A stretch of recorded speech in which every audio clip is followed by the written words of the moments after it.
Hi everyone, this is Nikki Yu, also known as Face Trader, and thank you for watching the Awesome10X Global Market Update. It's May 5, 2021. Today we're going to read earnings results of Zillow.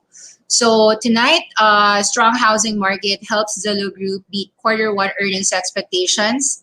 So we have been bullish on Zillow, and so we expected them, Rick Barton, to actually report great numbers. Let me just read the exact Q1 earnings. The Seattle real estate giant beat the expectations for $1.2 billion in revenue, up 8%, earnings per share of about 47 cents. Analysts expected revenues of $1.1 billion, earnings per share of 25 cents. Net income of $52 million was up from just a $163 million loss a year ago. Zillow continues to benefit from a very strong housing market amid the pandemic driven by low mortgage rates and a limited supply of homes. Home sale prices are up 20% year over year for the week ending April 25, while days on the market for sold homes hit record lows, meaning there's a very fast turnover. Looking forward, we believe that the tailwinds that we've been talking about, from the great reshuffling and the offline to online technology migration to positive demographic trends and pent-up demand for housing post-pandemic, are all supportive of housing in 2021 and over the longer term. Zillow CEO Rick Barton wrote in a shareholders letter, business unit results, Premier Agents, the IMT segment, including the Premier Agent business, connecting realtors to consumers, grew revenue by 35% to 446 million. Rentals revenue are up 46%. Mortgages revenue spiked 169% to $68 million.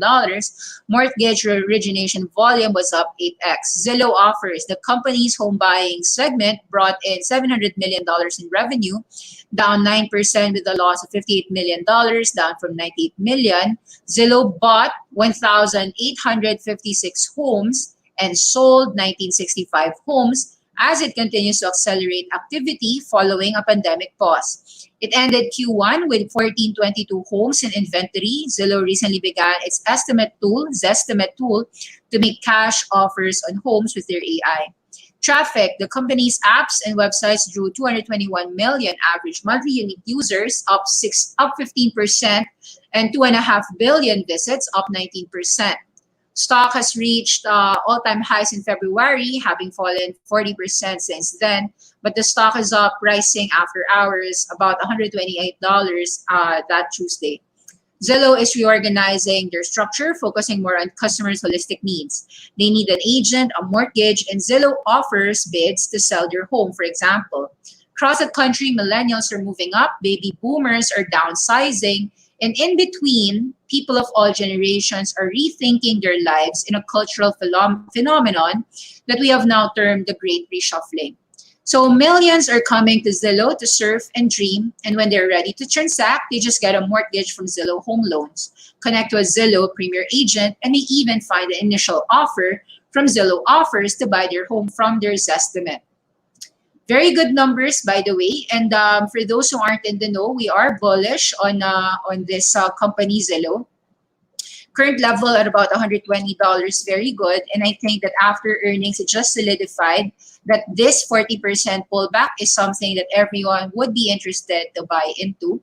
So if you haven't bought any share, even at current levels of 122, and even tonight, perhaps at 128, there will be buyers, such that it could go as high as 143 and back to about $180 anytime within the next 3 to 12 months. So still doing well. The earnings are really going very well. So for the last 6 quarters already, since March lows, this has just gone up and up and up. From about $16 here to as high as 220, I think the drop here is already finished. And the good numbers would actually solidify more buyers here at $121. Any rallies probably contained and stopping here at 140 or 160 in the short term. But that would be just the short-term prognosis. All right, after Zillow, let's read, of course, Activision. Activision earnings actually did very well as well. Activision earnings, I'm just going to read it to you. Earnings are crushing expectations due to Call of Duty and mobile growth. So Activision and EA, this week we're also going to read the reports of Fastly, We're also going to report the reports of Cloudflare. So 2 of the 5G cloud edge computing devices. But let's read this one. Activision, Blizzard, and Skills reported last night. Activision earnings crushed expectations thanks to Call of Duty and the mobile gaming growth. Video gaming Activision surpassed earnings expectations. The most important number is $2 billion revenue, earnings per share 84 cents. Stock is up 6% after hours. Diablo 2 resurrected at the top of their game. Okay, so the price per share of Activision is, I think, $88 so far. You could see that this has been a strong pandemic, very, very strong ever since, as gaming continues to be very strong, really. And so you could see that this was a strong recovery since 2019 from a low of $42. Even after this Fortnite craze, the drop was related to their competition gaining ground, but they have, of course, done very well themselves with their Warcraft and Hearthstone, Call of Duty, and so forth. So we are seeing that Activision Blizzard continues to gain momentum. A lot of buyers here at 85, so that's a higher low. You could see that 85, 88, so maybe tonight this will just go another rally to about 96. But eventually, long-term should be up. So esports is continuing to be in an uptrend. That is Activision Blizzard. Tonight, this week, you're going to also see EA. EA has been very slow to recover. This is 2019. So you are seeing hardcore gamers actually a stronger recovery play rather than these more casual EA. So it's more on the franchises as well. Take note, this is EA, a slower recovery, 75 to 137 versus a while ago, 47 to 88 for Activision, even at a more expensive price point. And take a look at some of the other games. Take-Two. So Take-Two still high here, about 167, a drop from 210. But any drops perhaps about 150 below is also going to be a great opportunity.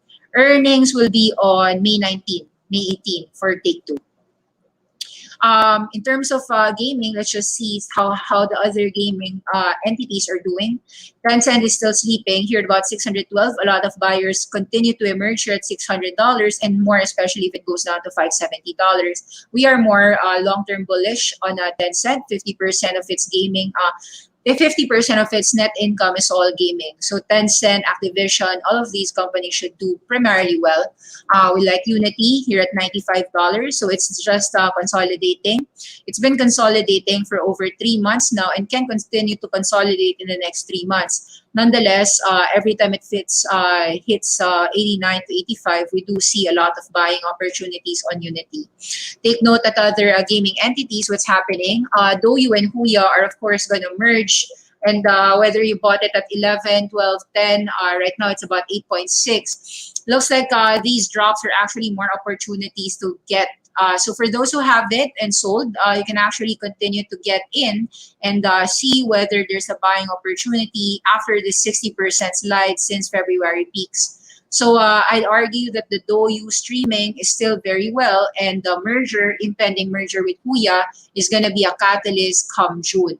So if it falls at about $8.05, this could be an interesting entry opportunity. I'm taking a look at some of some companies right now. Let's take a look at investing.com. So there was a lot of shockwaves last night because Janet Yellen was saying that she could perhaps raise rates only tonight. She said no, she doesn't plan to raise rates. She just fears about an overheating market condition. So the Europe and the tech stocks are all mixed. You've got, of course, last night, the FAM gas all falling down, a lot of your Facebook, Amazon, etc., etc. And you're seeing actually quite a lot of volatility within the crypto-related space. The cryptocurrencies in general are still very strong. You could see that if you take a look at cryptocurrencies, the entire majority of them is still very strong. It's still hitting $2 trillion.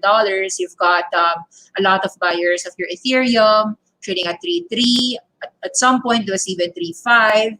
And then you've got, of course, buyers of your Ethereum Classic now trading at $80. So on the top 10, you are still seeing a lot of buying action in cryptocurrencies, which means that perhaps last night the market got spooked out with Janet Yellen's comments, but it might not actually be sustainable, seeing that these drops could be an entry point for other people. So we would argue that maybe NDA and CSTR could be interesting entries for those who are looking into some crypto-related assets in the U.S. stock market or in the Toronto Stock Exchange. So Neptune Digital Assets, this is in Toronto. It's now trading at 88 cents. For those who aren't aware what Neptune Digital Assets is, we can just go straight to a Wikipedia and their websites per se. NeptuneDigitalAssets.com, it's a listed company powering the future of finance. They've got diversified assets in cryptocurrency, Bitcoin mining, staking, blockchain nodes, and decentralized networks. So they're accelerating cryptocurrency. They're listed in the OTC in the US market as NPPTF, also listed in Toronto Stock Exchange in Canada as NDA. So here, they've got diversification. These are their positions. They've got Bitcoin, Litecoin, Dash, Ethereum, Bitcoin Cash, Phantom, Cosmos. We are a cryptocurrency leader working to accelerate the growth of cryptocurrency. We conduct blockchain research, invest capital strategically, we reinvest the rewards, and we are a diversified company. And therefore, the result is that investors will just benefit from a diversified cryptocurrency asset leveraging on this company. How do we work? Let's watch this. 2 minutes. Neptune Digital Assets Corp is a Canadian publicly traded company on the TSXV under the ticker NDA or over-the-counter in the US as NPPTF. Neptune is capitalizing on a growing decentralized and digital economy. Decentralized finance, or DeFi, is a form of finance that does not rely on central financial intermediaries such as brokerages, exchanges, or banks, and instead utilizes smart contracts on blockchains. DeFi platforms allow people to lend or borrow funds from others, speculate on price movements on a range of assets using derivatives, trade cryptocurrencies, insure against risk, and earn interest in savings-like accounts. Here at Neptune Digital, our goal has been to hold a diversified portfolio of cryptocurrencies, which our team has meticulously researched in order to capture the highest yield through price appreciation, loans, staking, and investing. Neptune Digital Assets' base growth is twofold. Firstly, the company reinvests all of the rewards generated from loans, staking, and investing into crypto assets. Secondly, Neptune uses cash previously raised in public markets to dollar-cost average into key cryptocurrencies and digital assets. Our key cryptocurrency holdings are Bitcoin, BTC, Ethereum, ETH, Cosmos, Atom, Phantom, FTM, and of course Dash. We also hold a number of others which we believe could provide massive upside potential. Our team of industry experts is constantly researching the latest and greatest tokens coming to market. So again, Neptune Digital Assets is traded on the TSXV under the ticker NDA, the OTC markets under the ticker NPPTF, and Frankfurt under the ticker 1NW. When you purchase Neptune Digital stock, you immediately have exposure to a dozen different cryptocurrencies with unique and valuable attributes and access to the exciting yields of the DeFi space. All this in the safety of a highly regulated and third-party audited entity. Invest in the action today. To learn more about Neptune Digital Assets Corp, please reach out to our Investor Relations Department at 1-800-545-0941 or info@neptunedigital.com. So in general, it acts something like a hedge fund that just has all of these cryptocurrencies.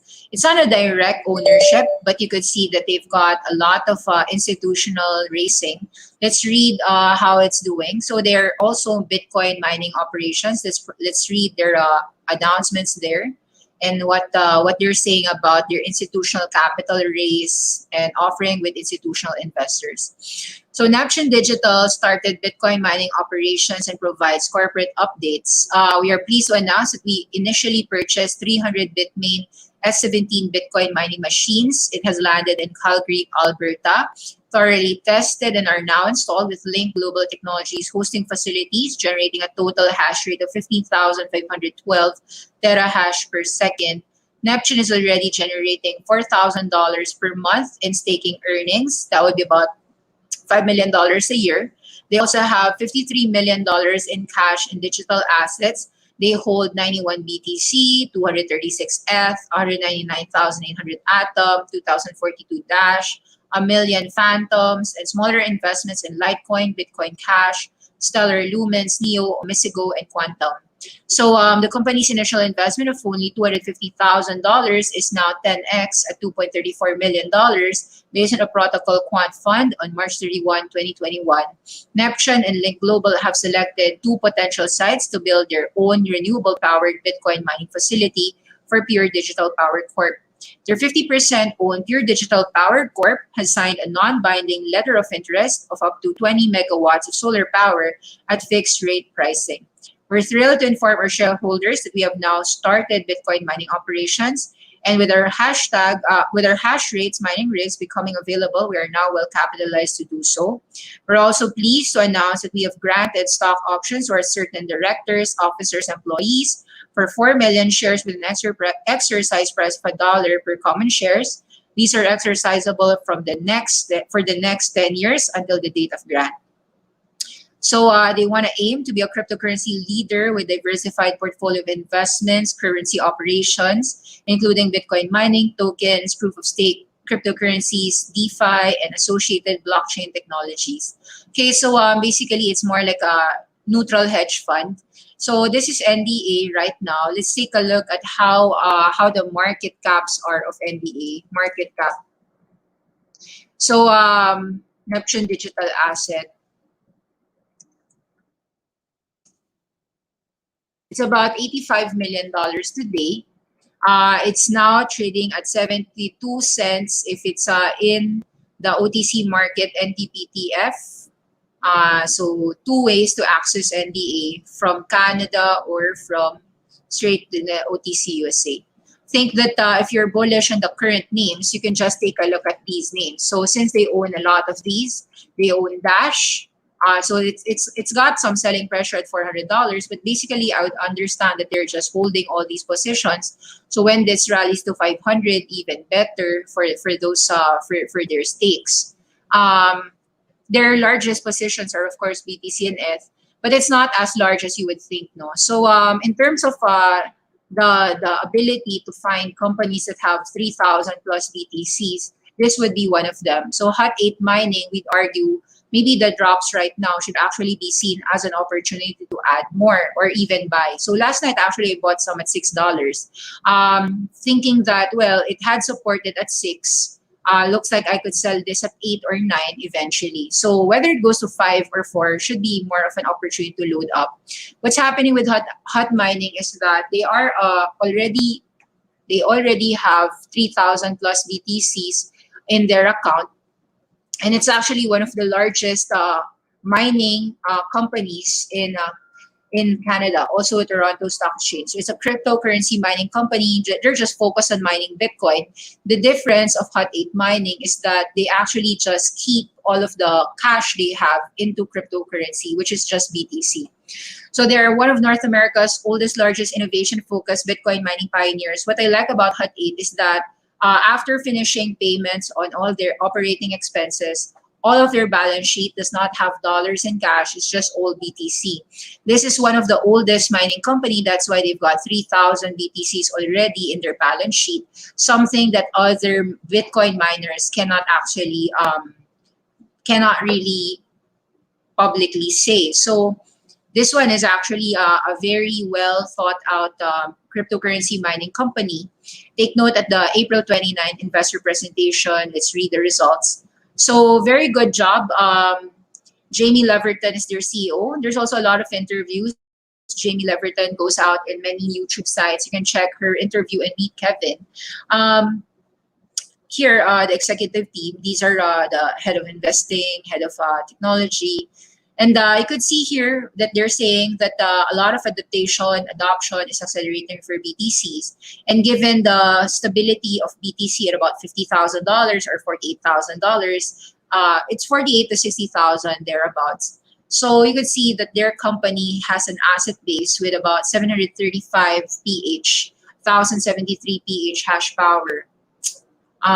Investment highlights, they have the highest amount of self-mined Bitcoin of any publicly traded company. They've got more than 3,000 BTCs in their balance sheet. That automatically tells you that 3,000 times 50,000 is already $150 million just from their BTC holdings alone. Now, other than that, they also have a capacity to generate at least 10 Bitcoins every day, 9 or 10 Bitcoins every day. So that's their hash rates. So very strong equipment fleet facilities. These are their solid fleet experienced equipment managers, low cost electricity advantage. So they can actually keep their cost at $7,500. So join the Foundry mining pool, reducing cost by 50%, access to miner treasury, generating yield, high yield custody, high security custody derivative products. They used NVIDIA machines for their GPU miners to mine Ethereum and participate in the profitable DeFi space with a payout in Bitcoin. So this is going to be processing all the things that are happening. So think of it as a pick and shovels play in the Bitcoin mining center. So this is one way to actually enter into the Bitcoin with a cheaper entry. So some people will also continue to invest in NVIDIA, of course, but not necessarily just for cryptocurrency. NVIDIA has more things inside rather than just crypto.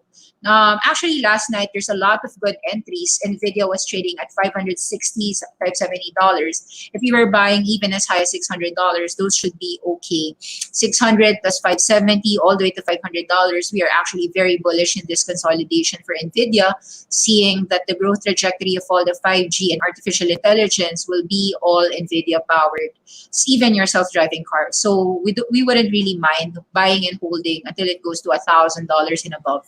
So it's really about an outlook, whether you're looking at it from a 3 to 5 year perspective. So there's a lot of opportunities recently. Just wanted to share earnings.